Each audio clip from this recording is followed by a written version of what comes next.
इससे पहले वाले हमने लेसन में आपको बताया था कि किस तरह से आप इफ़ की कंडीशन यूज़ कर सकते हैं। हमने पहले वेरिएबल डिफाइन किया डेट। इफ़ की कंडीशन डाली कि वेरिएबल का नाम है फ्राइडे।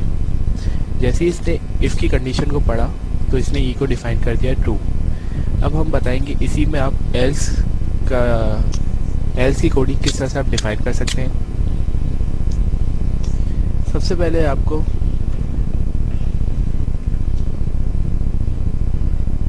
एल्स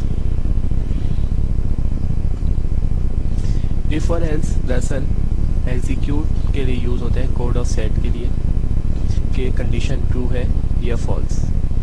अगर कंडीशन ट्रू हुई तो वो ट्रू दिखा देगा, अगर कंडीशन फॉल्स हुई तो वो फॉल्स दिखा देगा। जैसा कि हमने पहले आपको बताया था कि इफ़ की कंडीशन में हमने फ्राइडे लिखा तो ई को ट्रू दिखा रहा था। अब हम दिखाएंगे कि एल्स की, यानी एल्स का मतलब होता है और। अब हम इस पर डिफाइन करते थे जैसे ही अगर हमारे पास कंडीशन फॉल्स हुई तो वो फॉल्स के साथ दिखाएगा। हमने ई को भी डिफाइन कर दिया, दिस इज फॉल्स स्टेटमेंट।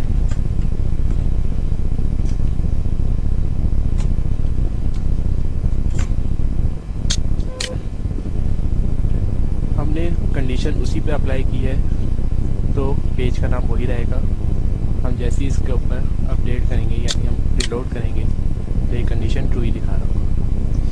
ये इसकी वजह से, क्योंकि ये जो वेरिएबल डिफाइन जो हमने किया है फ्राइडे, ये इस कंडीशन को ट्रू कर रहा है। अगर हम इन इन्वर्टेड कॉमास के बीच में फ्राइडे को डिलीट कर देते हैं और अपना सेव कर देते हैं पेज, तो आप देखेंगे कि ये वाली वेरिएबल जिसमें डेट डिफाइन हुई थी ये इफ़ की कंडीशन के पास जाता है तो देखता है कि इफ़ की कंडीशन के पास कोई वेरिएबल डिफाइन नहीं है। तो इस वाली कंडीशन को छोड़ के ये ऑल की कंडीशन को पकड़ेगा और ई को डिफाइन कर देगा फॉल्स। आप वापस पेज पे गए, रिलोड का बटन दबाया, ये फॉल्स।